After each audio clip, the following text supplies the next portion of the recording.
This is NBR. Good evening, everyone. I'm Susie Garib. A red-hot day for blue chips. The Dow tops 14,000 thanks to some positive news on the job market. We talk with White House economist Alan Krueger. Good evening, I'm Tom Hudson. It's a best in show on the first day of trading for the stock of the world's largest animal health company. Also in healthcare, the budget fight and profit potential as reforms take hold with former Senator Tom Daschle and former Health and Human Services Chief Donna Shalala. That and more on a Friday night edition here on NBR. February got off to an exuberant start here at the New York Stock Exchange today. The Dow broke through the 14,000 level, the first time that's happened since before the financial crisis in 2007. Traders say the recent rally in stocks could draw in more individual investors into the market. By the closing bell, the blue chips were up almost 150 points to 14,009. The Nasdaq jumped 37 and the S&P added 15 points. Now, one catalyst pushing stocks higher, decent data about jobs. American businesses added 157,000 jobs last month, but the unemployment rate edged up to 7.9%. Even though the January report was a bit disappointing, job growth in the previous 2 months was revised higher.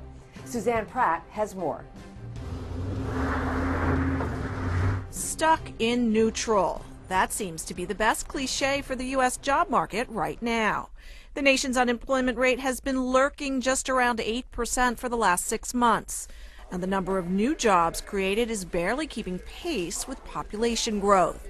Still, some economists think the latest labor data is encouraging. When we look at the number of jobs that are being created, even though it was a tad below expectation, it's still a healthy number that should continue to help the overall economy. The main reason for optimism, those positive revisions to November and December jobs data. It turns out the government underestimated how many positions were added by 127,000. It was that miscount that helped push the Dow over 14,000 for the first time in more than 5 years today. And at 14,000, the blue chip index is about 150 points away from its all-time high.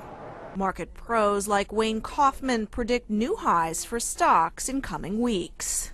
Many investors, retail investors, individual investors, are reaching the point of recognition where they no longer believe the economy is going to collapse again or that the stock market is going to collapse again. Surely an improving job market will keep investors jazzed about stocks. To that end, economists expect employers to continue adding about 150,000 jobs a month this year, and the unemployment rate to inch lower. I think by the end of the year, we're probably going to be looking at an unemployment rate of 7.5% to maybe as low as 7.4%. Certainly not low enough to make the Federal Reserve happy, but certainly low enough to suggest that we're making progress. Progress, maybe, but for the millions of unemployed Americans, it's progress at too slow a pace. Suzanne Pratt, NBC.